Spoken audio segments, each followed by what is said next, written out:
Well, good afternoon, everybody. Welcome to the Ontario Network of CAPC and CPNP projects Lunch and Learn series.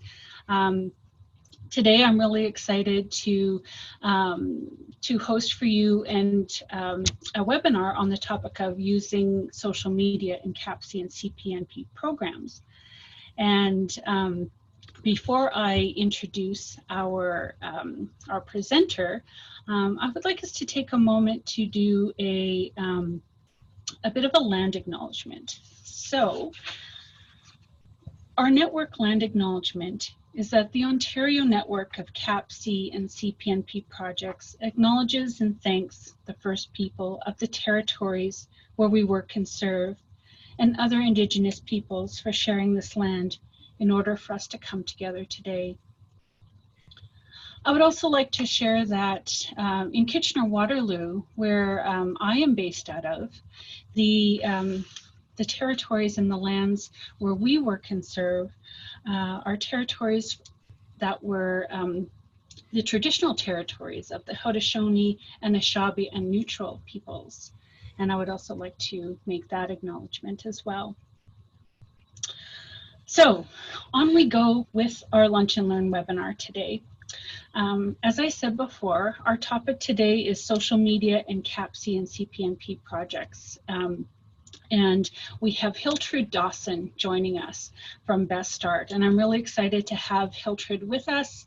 And she's going to be sharing some information on some great work that Best Start has done around this topic.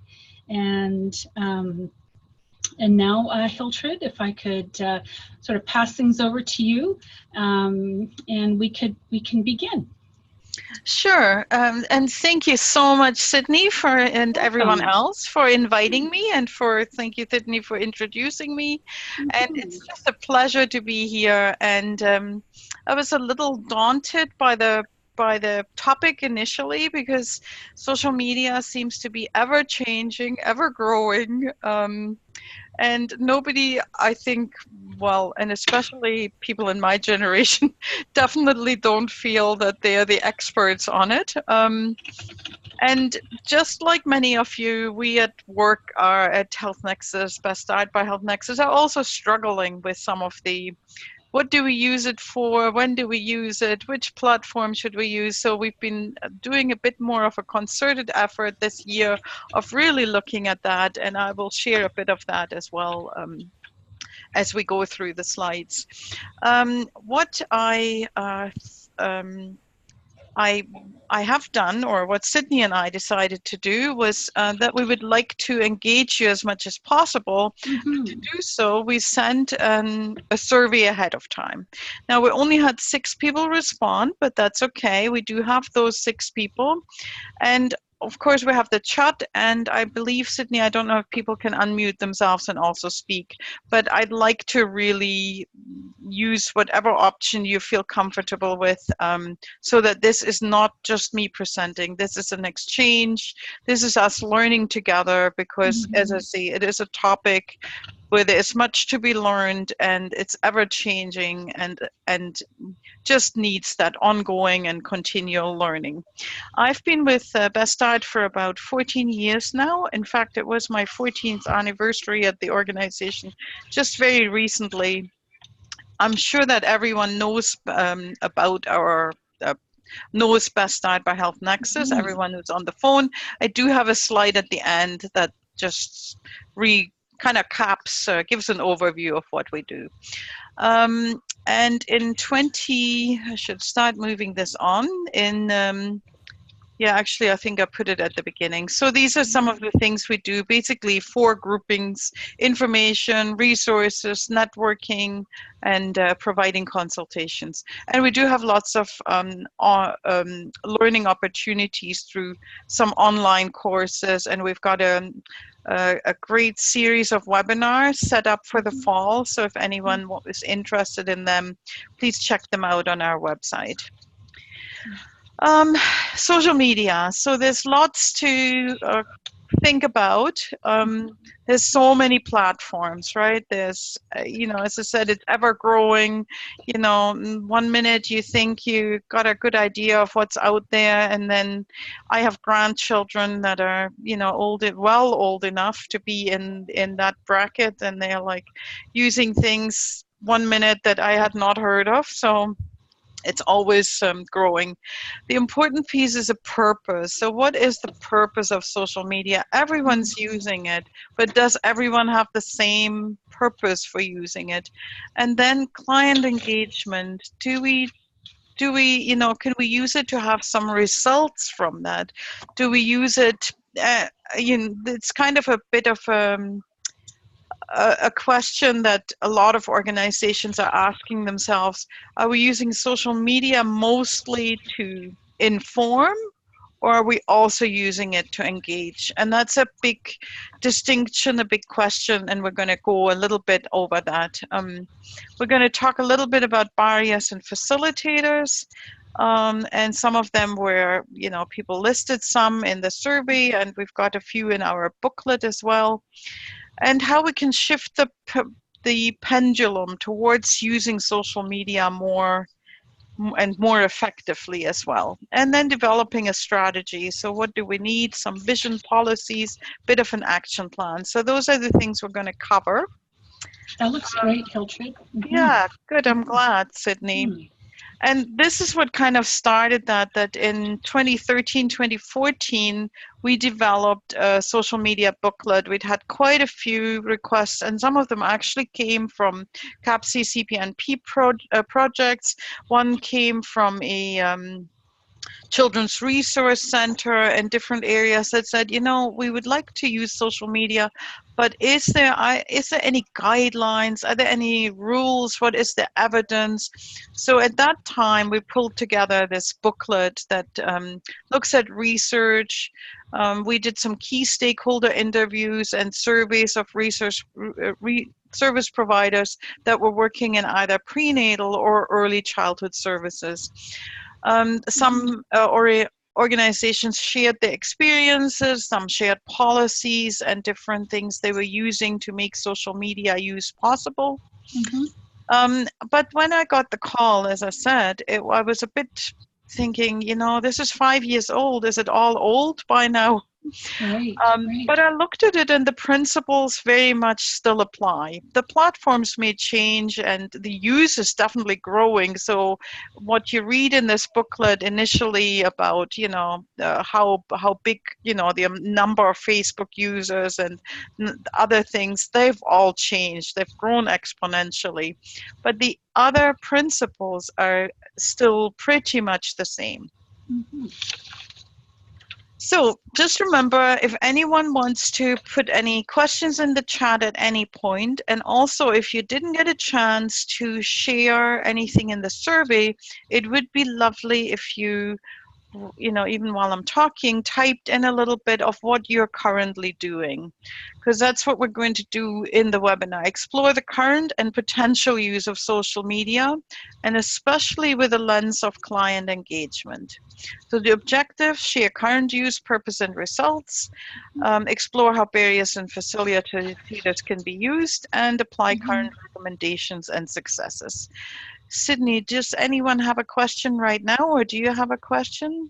I'm not seeing any questions in the chat box at this time. So yeah, I think we're good. I was really glad to. I think your what you said about the how things tend to date and are still relevant. So I really appreciate that. In terms of the guidebook that you produced, that yes, the sort of how the face of it may be changed, but the principles are still sound. So yeah, for sure. Great. Okay, so that's good. I'm glad. And, for all of you, I don't know if any of you were at the webinar that was where Margie Shelley presented on her use of social media at the Search in Halliburton and her CAPC CPNP program. So I found it really inspiring. So I viewed it, and again, I found that it really fit with some of the principles in the booklet. And CAPC, CPNP are very intimate programs in a way. Mm-hmm. Get a really close look at your clients. You develop relationships. You know, you figure out, how can I connect with a certain mom or with a pregnant woman, and they're just very different to some of the big organizations. And I know some CAPC CPNP programs are hosted by bigger organizations. For example, some of the health units support CAPC and projects. But the big organizations may have a very different goal with their social media use. So it was really good for me to see how Margie really worked this and really tailored it to the program that she runs.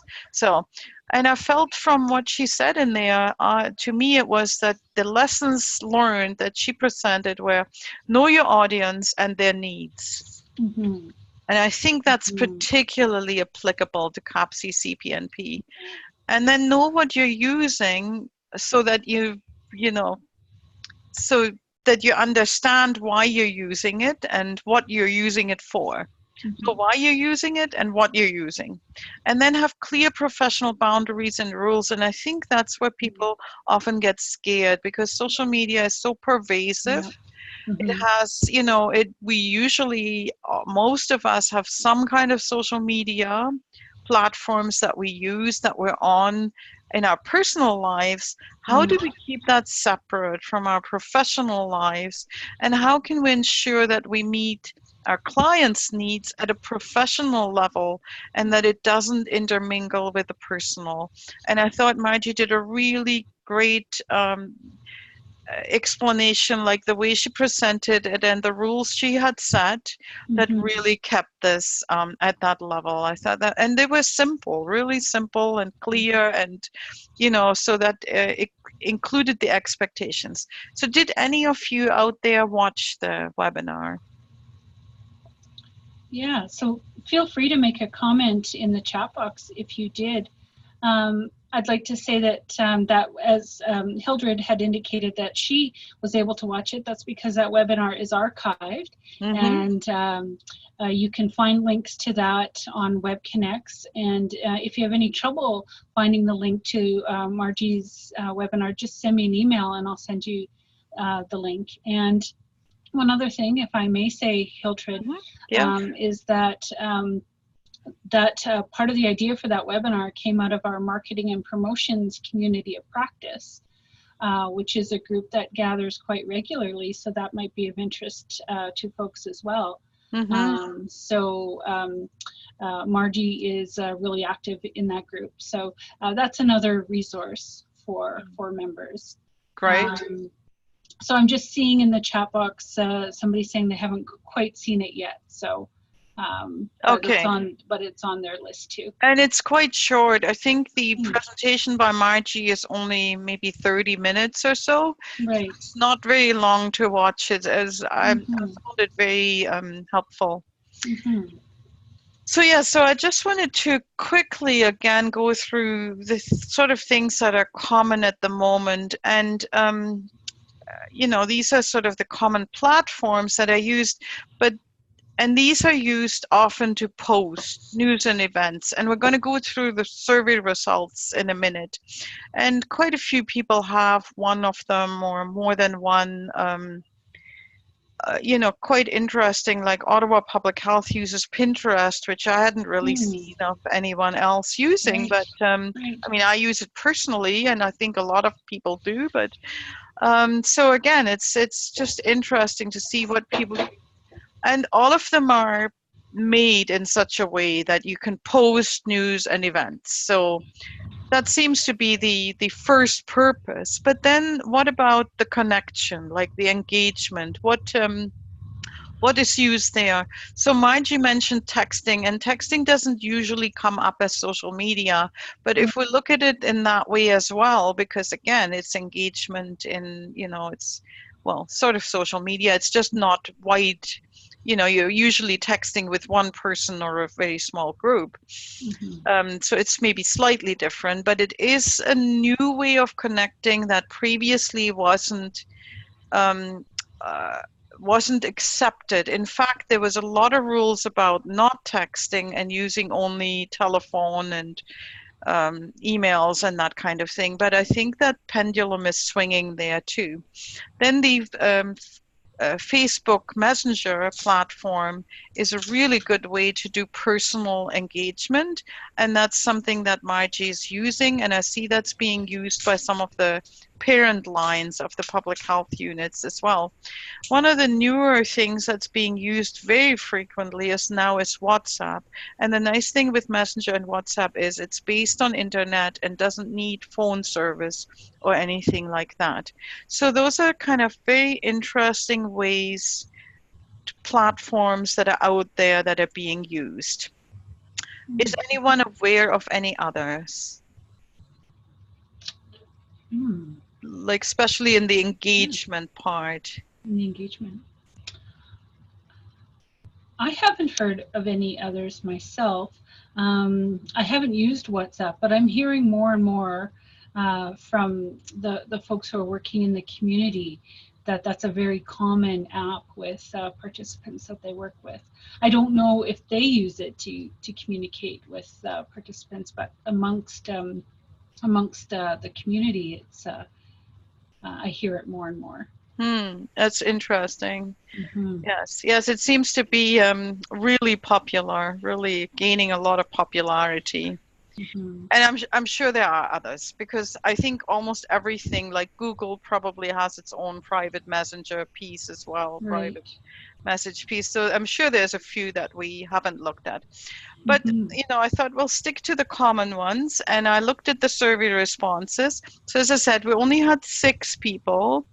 3 from Southwest, 2 from Northeast, and 1 Central. So we kind of were missing the East and the Northwest, but at least we did have some representation. And of course, people use multiple platforms.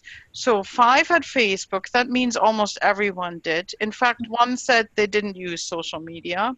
So that means that it means everyone that has social media used Facebook.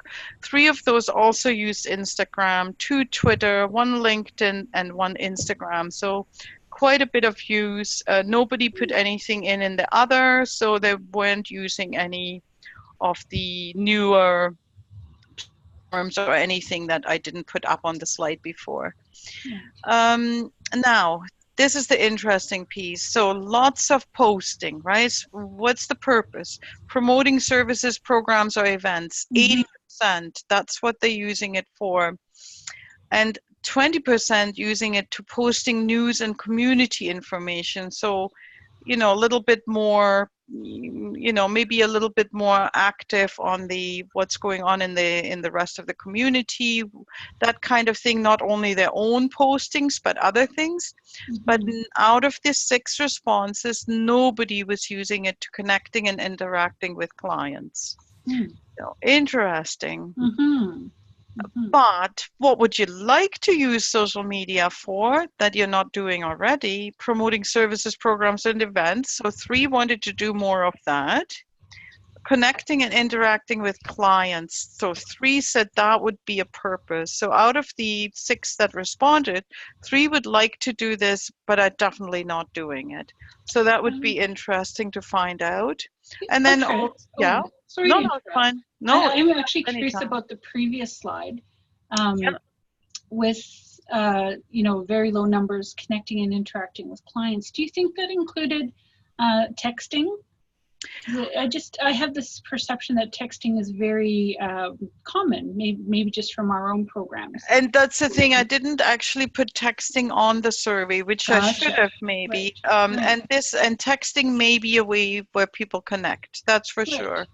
And it's definitely becoming much more acceptable. But I know when we started looking at the social media booklet, that a lot of organizations then said, oh, no, you can't use texting, you don't have a record. But I found actually that Margie mentioned, she keeps all the texts They're all saved forever and ever, right? So that, you know, if you need to go back and check on an interaction, you actually have it. Better, much better record than doing a telephone conversation. And whether your organization provides a phone, so you have a separate work number, might have a lot to do with it as well. Yes, yes. We do have a comment here from Meg, who says that she wasn't able to get to doing the survey, and she says we only use Facebook. We do it for connecting and interacting with clients. We run contests and use the messenger service. Oh, nice. Okay, good. Thanks, Meg. Yeah, that's good. Anyone else? That's all I'm seeing at the moment. Okay. All right. So yeah, the posting news, most people wanted to do a bit more of that as well. Now, what do you have in place that helps you use social media? And this was quite interesting because there was really only one thing in place. So, and that was having technical support or trained staff. But none of the other things were in place. So I asked about having a social media strategy, having social media policy, having adequate support like time and resources to do some posting, and knowing if and how your posts meet the needs of clients. So there wasn't an evaluation component because I think the first thing is having the plan, right? The strategy. Without that, you don't have any of the other things in place. But it looked like all organizations, well, all, I mean, one response, right? But it looks like we have the technical know-how and some support. And I think, again, at our organizations, I would say that reflects that. We certainly have technical support. We had a couple of practicum students this summer that were really IT savvy, that, you know, could have and gave us a fair bit of support in starting to develop a strategy. But what we don't have is a strategy, a plan, some policies, you know, support with time sometimes is lacking as well. And knowing why do we post and what is this really making a difference? Right, yeah, for sure. Hiltrud, I have a comment from Krista. Yep. Great. She says we only use Facebook and use it for posting, interacting, and using Messenger as well. Oh, good. Yeah. Messenger seems to be really gaining popularity because it's a great private way to connect with someone. And again, you can keep the text of what's been written. That's great. And I'm guessing, like WhatsApp, all you need is a Wi-Fi connection often. You don't have to rely on having data for your phone. Exactly. Which, can be challenging sometimes for participants. Yes, and Margie was saying that in her population, a lot of people, they may have a cell phone they use when they have some employment, but if things get precarious, which it often does in their area because it's very much based on tourism and that kind of thing. Right. They may not have a phone, or they may have to share their phone with a partner or someone else. So, you know, they often having that Wi-Fi connection was really much. And if they have the choice of what they're going to pay for, a phone or the internet, they're going to use the internet because it gives them much more versatility. Yeah, so I found that very interesting. And I'm sure that many of you will find that similar things from CAPC CPNP clients, whether you're in a city or in an urban area or in a rural area, right? It probably is very similar. Right. So what people thought would help them would be to have that social media strategy and plan. And I completely agree with that. Yeah. Policy would be helpful. Half of them thought so. The technical support, only 2, because I think there's already more technical support out there. Adequate supports to respond. Yes, given some time for that might be helpful. And knowing that if and how your posts meet the needs, which I don't, you know, like evaluation is always a little bit more tricky. I mean, we can certainly do a bit by looking at the number of posts, responses, that kind of thing. But, you know, you'd almost have to talk to someone who has a bit of evaluation experience, how best to see if these posts make a difference, if they It's a good question. How do we know? Yes, how would we know? That's a really good question, Sydney. So I looked at and talked to a couple of people that I know been very big on using social media. I talked to Niagara Public Health. They use social media a fair bit, but the Niagara Breastfeeding Coalition, who sort of runs separate but has some input from Niagara Public Health, uses it even more. And they actually have a social media specialist who deals with that. Actually, I think the social media specialist is the one from the health unit, but the Breastfeeding Coalition taps into that. They use Facebook to promote all their events. The line is monitored daily. And the moms have set up a Facebook group as well. So, and I'm assuming they're using Messenger, but we didn't talk about that specifically. So they do have quite a few things in place, are very active on social media, and find that brings moms out to events because they see them. Moms will share it with friends and others, and so you end up getting that engagement there. Hiltrud, how much do you know about the social media specialists that they have? Okay. What that means. Yeah, so I'm a little curious about that. Yes, and I did talk to her briefly, and I'd made a few notes, but that's the actual piece. I didn't ask her what it meant in way of hours. I didn't think about that till afterwards. But I'm just going to go to the next slide. Sure. So I looked at Halton Health Department, and they have the Halton Parents line. Right. And they had a few interesting things in place. First of all, they used the College of Nurses professional guidelines to develop their plan and policies, which is probably a good thing because I think nurses are very risk averse. So they wanted to make sure that they were doing this right.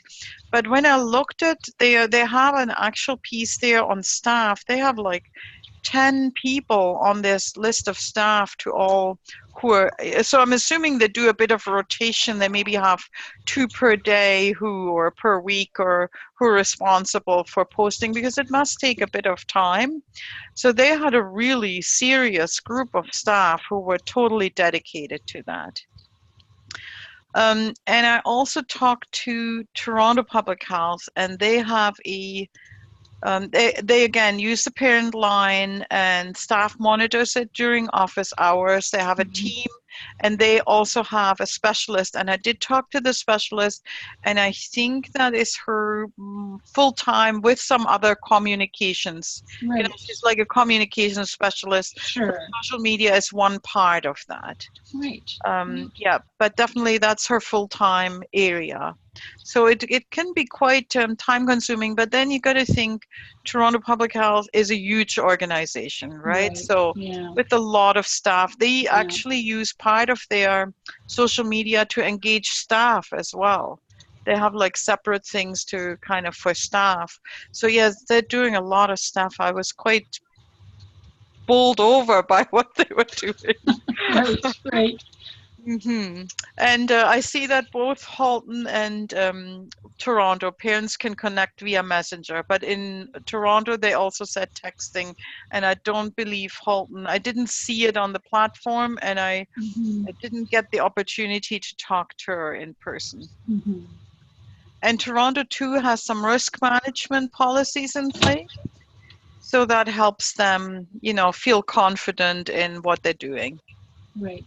That makes sense. Yeah, makes lots of sense. The Breastfeeding Buddies for Huron and Perth counties, they have a closed Facebook group that moms get invited to and can do sharing, and there's lots of sharing going on. It's monitored by volunteers because the buddies are a volunteer group, and it's monitored by a volunteer who has some added training in social media and sort of, you know, how to deal with negative things or and they can always, because that's always the other worry, what if somebody posts some things that are not in line with sort of public health policies or the health promotion that we all want to embrace. And how do you sort of deal with that? So the volunteer has access to somebody at the health department and can check in with them about if they're in doubt about a posting or something, and they can take posts down if need be. So some interesting pieces there. So does anyone have any other comments about what they are doing? Does it sort of fit with some of the things that are already happening? Or do you have questions about them? And then the very interesting thing was, as I was putting this together, an article came across my desk from 2019, so it was just released, and it's called "It Takes an E-Village Supporting African American Mothers in Sustaining Breastfeeding Through Facebook Communities," and it's actually a piece of research they did. I think they had 4 groups that were using Facebook, and they interviewed the mothers. It was mostly qualitative, but some quantitative information as well. And basically the results, well, you know, it's me positively, but receiving peer support via Facebook communities may positively influence mothers' breastfeeding norms, so the way what they see as normal, and their confidence level as well. So that was interesting. Yeah, I think, you know, and it shows that these things are still relevant. What was interesting too, some moms said they had participated in mixed Facebook groups, sort of where racial, you know, there was not a, but they preferred participating in the communities that were for African American mothers because they felt sometimes ignored and overlooked in the others. So I found that interesting to hear as well. Sometimes it can be age related too, like yes, you know, the different platforms are attractive to different age groups. Yes, and young moms often feel overlooked if they're in a group that is more, you know, older professional mothers. So it can work both ways, that Facebook or social media can be exclusive too, right? Excluding people that, you know, they don't fit into that particular demographic. So does anyone else have any experience with that? I'm not seeing any comments. If somebody, you had asked when we started about unmuting, and if somebody would like to say a comment, feel free to do that as well. Yeah, unmute yourself. But sometimes when something pops into your head, it's easier to say it than type it all in, right? Because by the time it's typed, we've moved on a little bit. I know. But feel free to type or speak, and we can always go back to something. That's fine. Absolutely. I think we're still fine with time as well. So the general concerns then are sort of reliability, you know, what's the reliability of what's being put on there, especially if we open it up to clients, right? If they're posting anything. And in many places, there's, unless it's like the closed Facebook groups or that type of thing, there isn't the abilities for clients to post. Postings often have to go through the organization itself. Privacy, as I say, is that whole mixing of professional and personal lives via social media that can be a bit of an issue. The expectations, should we be posting, are we expected to post 24/7 on weekends and everything else, or, you know, what's the expectation there? And then, you know, there's a bit of lack of legislation, especially in the early days of social media, but I'm actually finding there's more and more legislation around that.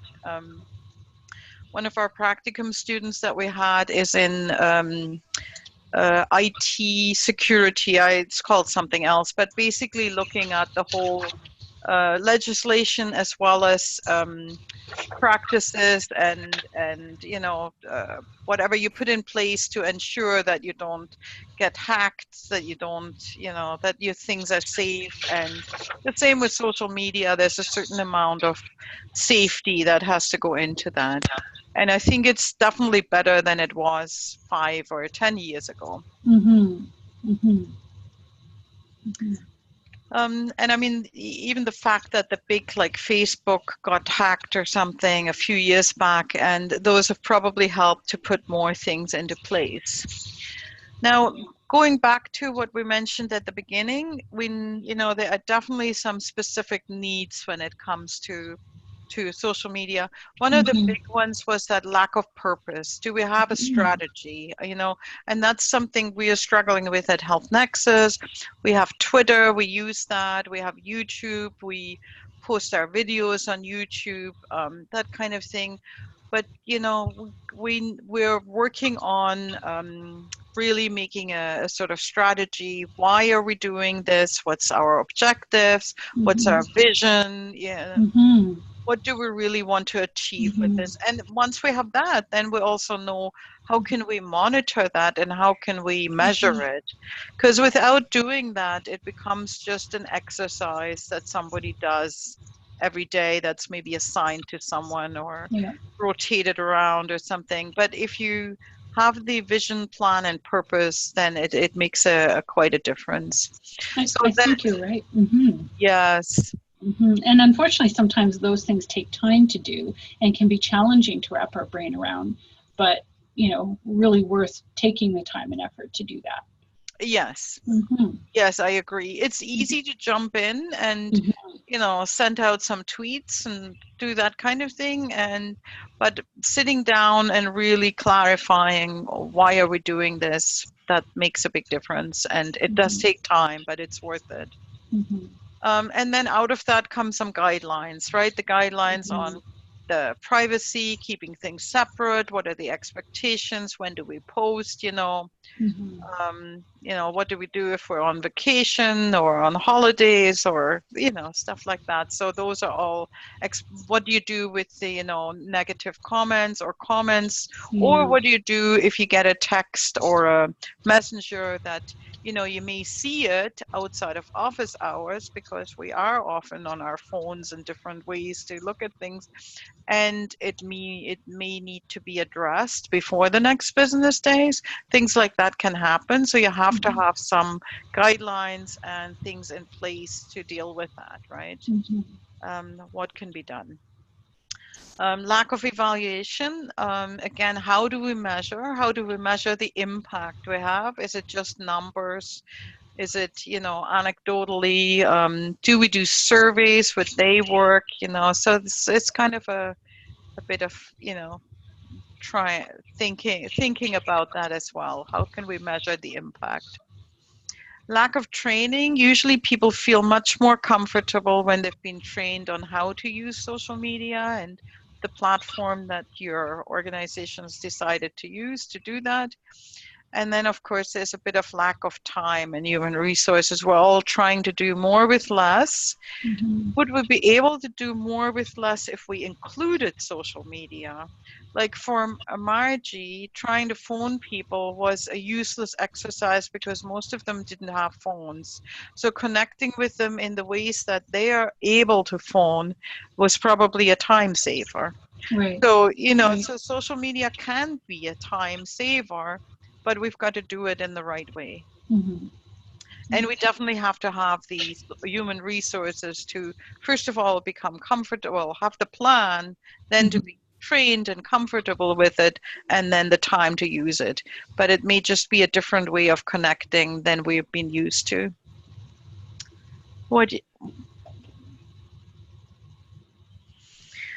So any facilitators? I think what they kind of come out of this already, and they are what we found when we put the booklet together, was to have a clear purpose that comes up at every angle. I think that's what people said.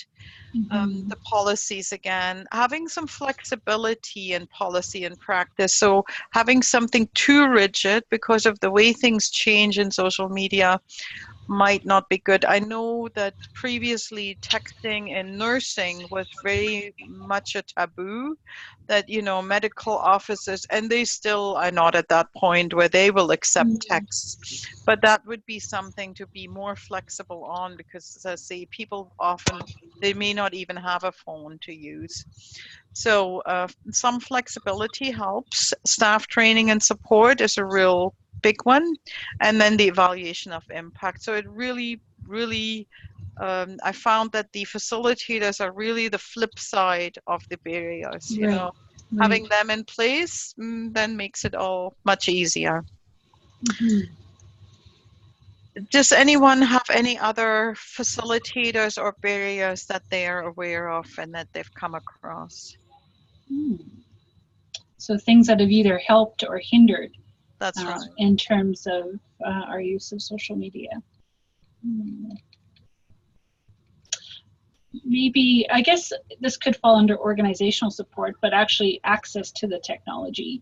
Whether or not, again, you're provided, say, with a device that allows you to interact with participants from a work, as opposed to getting, using a personal phone or a personal, perhaps Facebook account, those types of things. Yes, yes, I think that's really important. Now, the interesting thing is that most of these apps you can actually bring up on your laptop too. Just the texting you couldn't do from a laptop, I don't think, because that's connected. Actually, I think there might be. I think I've done texting from a laptop. So wow. I think it's out there. But I can't tell you exactly the program that I used in this moment, but it is possible. Interesting. Yeah, so like Facebook posts, Twitter, Messenger, those you can all do now from an app on your laptop. So you can definitely do it from but you'd still have to have the professional Facebook account.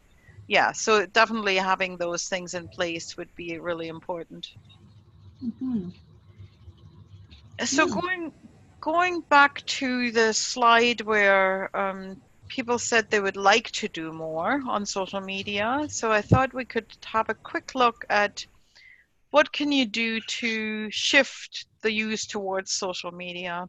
So you may be thinking, oh my goodness, like there's nothing in place in my organization. I've got all these big red arrows, the barriers, and they're pushing, the use of social media completely out of the field. So, there may actually, when you look at it, be that there are some already, that there may be the technical support already or something else. So when you want to shift something in one direction towards, like we want to basically shift here the line over so that the social media use becomes stronger. So what you can do is do two things. You can either make the green arrows bigger, or you can make the red arrow smaller, because that will reduce the force, right? If you make the red arrow smaller, it reduces the force. You make the green arrows bigger, it increases the force on the other side. So if you look at it like a force field analysis and you look at what do we have in place that's positive, can we make that stronger? What is happening that is negative towards social media, and can we make that less strong? Can we reduce the impact of that? So that's a way to look at things that may help you if you want to do some work in there. For example, you may think, we don't have a lot of organizational support, so that would be a red arrow, that lack of organizational support. But if you start talking to a couple of key people about it, your immediate supervisor or somebody who has an interest or somebody in IT, and that moves a little bit, you bring it up at a staff meeting or something, you can find out if there is some support for it, and that may reduce that red arrow.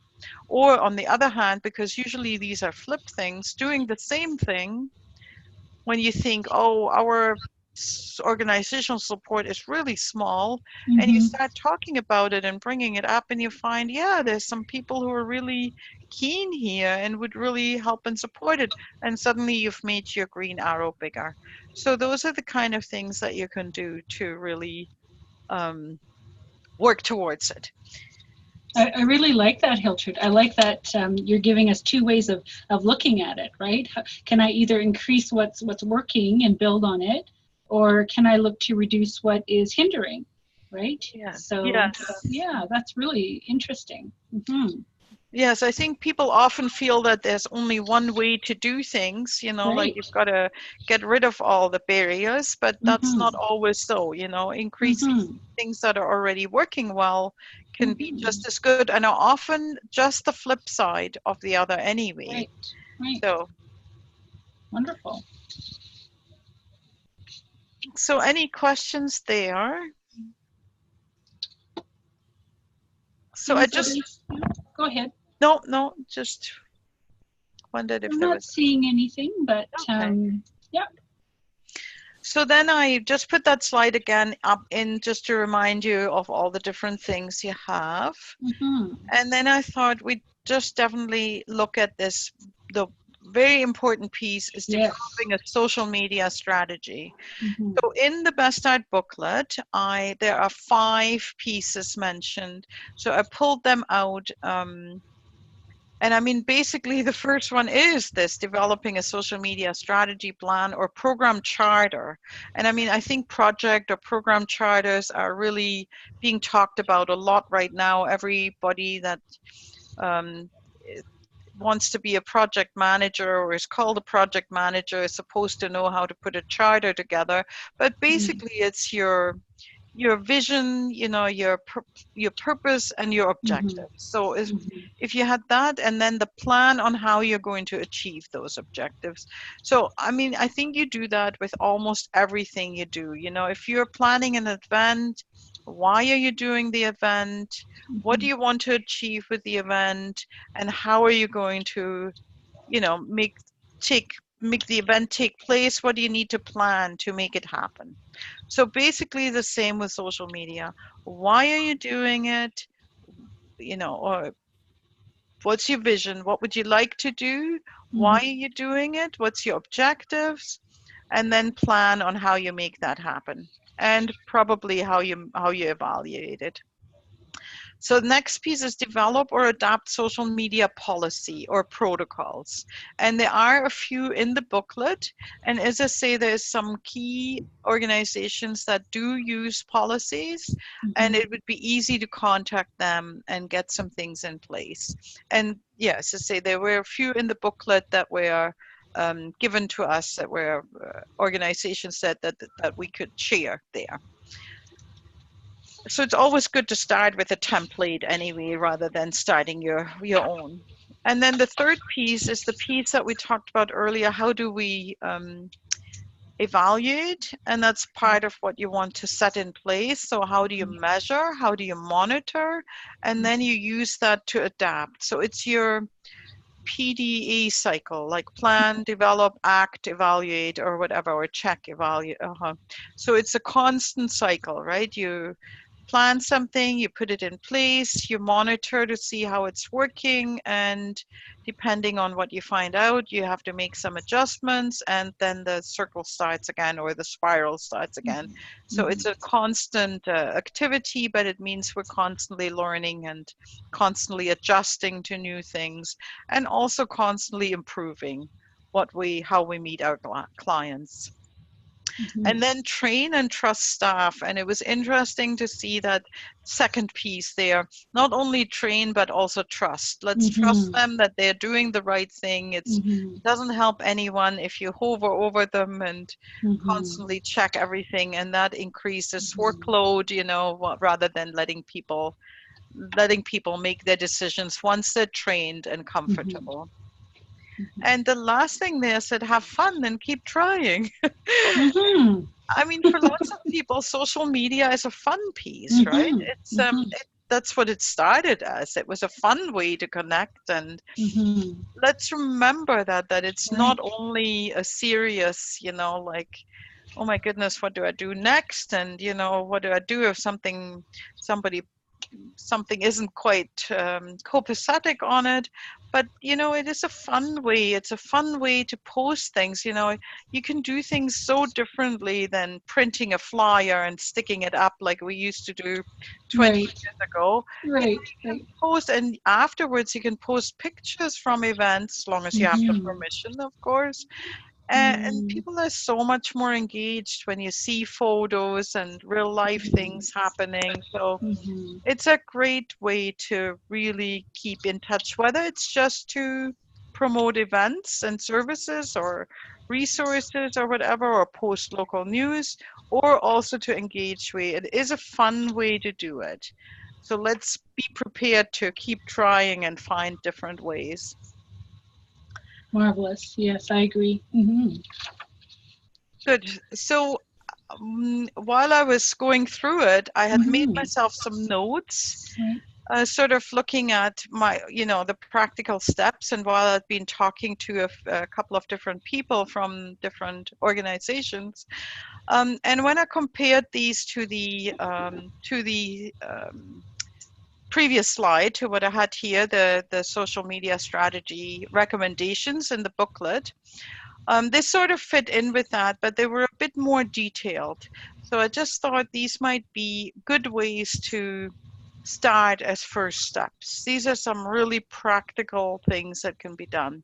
So I think that one thing I mentioned with the force field analysis: garner organizational support, decide on purpose and objective, engage with the audience and understand their needs. And I think Shelley did a really Margie Shelley did a really good job of that. Use the platform that best meets the needs of your clients. And maybe it is only texting, but maybe it is something else. Facebook and Messenger is pretty common. That seems to be working quite well. Decide on the limitations. So, don't text outside or don't connect outside of work hours, those kind of things. Have one person on it, or only a certain amount of hours a day. If you only have that kind of time, only devote so much time to it. You have to set the limitations, and they have to fit with what your organization and your program can handle. Develop or adapt the policies or guidelines. So don't start from scratch. Use something that somebody already has and, make it work for you. And know what you want to evaluate and use the tools to do so. There are actually, most of these platforms come with their own kind of evaluation programs, like a type of analytics program. So you can afterwards check, how many posts were done, what was the engagement, like likes or those types of things that always go with that. So you do have a way to check the metrics, and then you may want to think a little bit more how to actually evaluate the impact. So can you do now and again a survey of your program, or do you, pull a theme from some of the the engagement posts or something like that? And that's really a bigger conversation. Again, training, staff have appropriate training and support. So that's really important. And then also use or adapt existing resources, because the nice thing is there are already some really good resources out there. And these were already there in 2014 when we developed the booklet, but I did a bit of a search and there doesn't seem to be a lot of new toolkits out there, but these are still available. So they're definitely still there. So there is CDC, the American Center for Disease Control, which is sort of a bit of an equivalent to Our Health Canada. They have a great social media toolkit. The Art of Listening, a social media for nonprofits, which I thought is quite interesting. And this one is also the CDC's. It's part of their toolkit there, that last page. So they're all listed in the booklet. Health Nexus used to be part of the HDLink program, and they developed HDLink. It was a collaboration of several organizations, and they developed a social media starter kit. So that was very helpful. And interestingly, it was developed the same year as Best started the booklet. So there is a little bit of crossover, because I consulted with the person who was working on this at the time. So there is a starter sheet, a plan outline, a policy outline, and a communications inventory worksheet. Now, what I would say to you is go to the link, because HDLink, the funding ended over a year ago, and the website was supposed to end, but we're keeping it going for a little bit longer. But I'm assuming by the end of this fiscal, that website will probably go into oblivion. So we may decide to keep this on at the Health Nexus or Best Start website. But if it isn't, then it would be good to have downloaded it beforehand and to use. And I mean, at some point it may become too old, but for now it's still quite relevant. Excellent. Excellent. Hiltrud, we have a question and a bit of discussion that's been posted. Meg asks, how do others approach consent permission needed to post pictures of program participants? Do you get paper permission or just never post pictures? And Krista replied that we get paper consents if we don't have them for anybody. They only post non-identifying pictures. So I don't know if you have anything further to add to that, or? Yeah, right now that's how we do it in our organization. We post non-identifying pictures. If they identify anyone, I mean, our staff, you know, obviously we have, at one of our programs, we did sign permission, all the staff. But we now just at an event, we ask the staff, anyone, you know, does not want to be in the picture, or so we do it that way. But if it's pictures of events where there's non-staff, we get their permission. Right. Yeah. Thank you. Thank you. And I mean, we do them, sometimes we send them electronically, but you know, if they're right there and then we try and have a copy of our permission form right there so they can sign right there. We have another comment. We have a box on our attendance sign-in sheet where parents can check if they are okay with photos of their kids.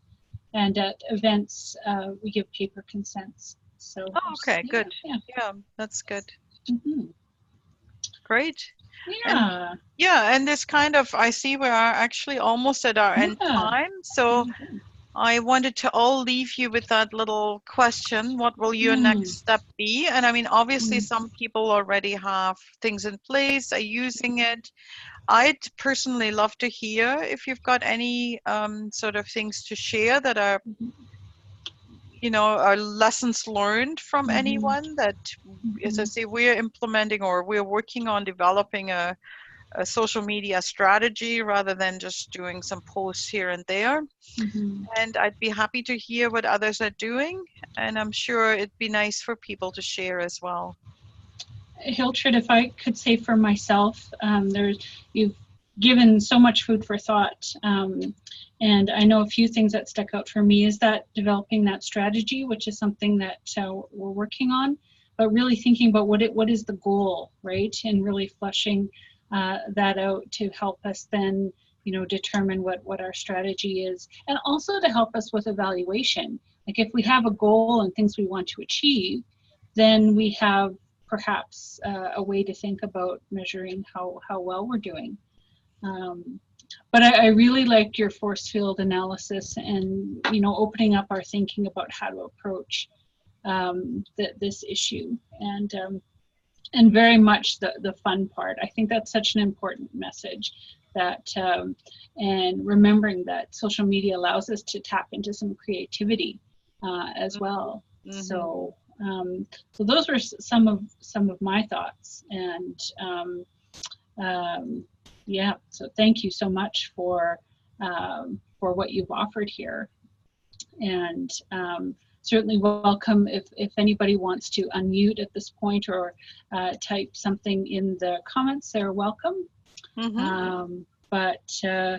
But I guess, yeah, you're right. We are at 1 o'clock, so it is getting time to wrap up. One last comment here from Meg, liking the idea of a strategy. I think it would also help to show the amount of time that has to be spent to do it responsibly and usefully. So that's a really great point as well. Yes, that's a good point. I think some of that is addressed in that communications inventory sheet, you know, that it does take time and resources. Yes. And funny that you said the piece about fun, that you're glad I put it in. I almost took it out because I thought, you know, do we really want to talk about fun? But I think so. it is nice to talk about the creative aspect of this. Yes. Well, unless you have any other final comments, Hiltrud, as we wrap up? Not from me. Okay. Again, please, much gratitude and thanks for your time and your wisdom and taking us through this information. Very, very valuable, and I'm very appreciative. So thank you so very much. And as we are signing off here from our Lunch and Learn today, I want to remind folks that our next session is on October 4th.